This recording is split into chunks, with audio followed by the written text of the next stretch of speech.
สบายดีเนาะมื้อนี้สิมาร้องเพลงมันชื่อว่าได้ซำนี้บ่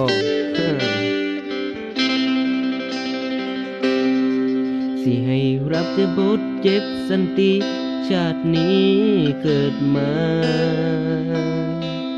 คือสิให้แต่รับภาระเฮ็ดใจบ่แล้วจักที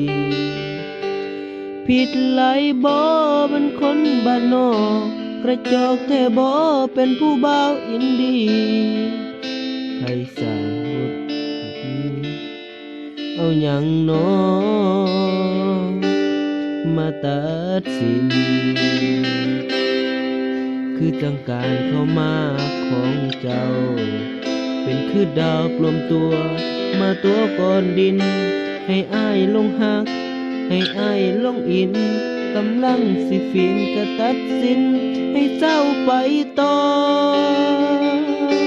ได้ซ้ำนี่บ่คือให้พอตั้งแต่ความเจ็บหักกับไผก็ต้องมีวงเล็บไว้เตรียมใจเจ็บไว้รอได้ซ้ำนี่ติ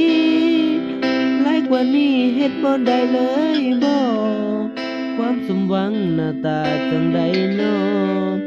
อยากสิพอและอยากสิขออยากเชียวฟรีนำเพิ่นจากที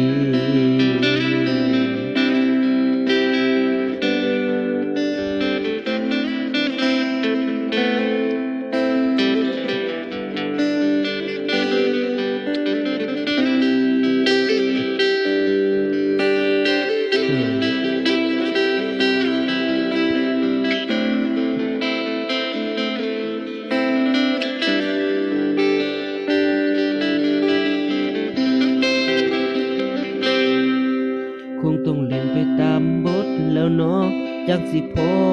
ใจเพิ่น